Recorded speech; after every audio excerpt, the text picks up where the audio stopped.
Magandang hapon o gabi na ata. So guys, magtatanim tayo ng hybrid na kalabasa. Hybrid po, La Vida F1. So ito po. So katabi po sila ng mga sitaw. Dito po sa line na ito, nalinisan natin sitaw, mga talong. Doon po, pakita natin mga talong. Yan pong dinidilig ay sitaw. Dito po yung kalabasa. So dapat marami po tayong tanim kasi marami nagbibili. Marami tayong gugulayin.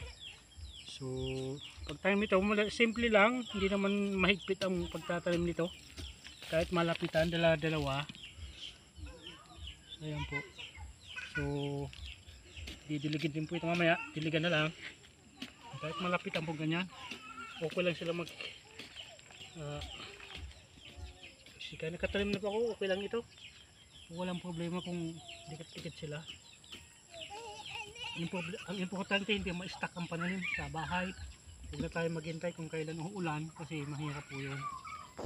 Kasi alam mo kailan uulan. Tanim na po natin. So yun po. Simple lang. Dito lang ang pagapang sa kabila baka hindi umabot sa kabila. Yan po. Dalawa po. So maraming tanim, maraming ani, maraming kita. Sipag lang po ang kailangan. Tinding tiyaga. Pag nandito ka po sa probinsya. So tatapusin po natin ito. So na 100 plus na seeds to. Kung nagustuhan nyo po ang aking video, huwag kalimutan mag-follow, share,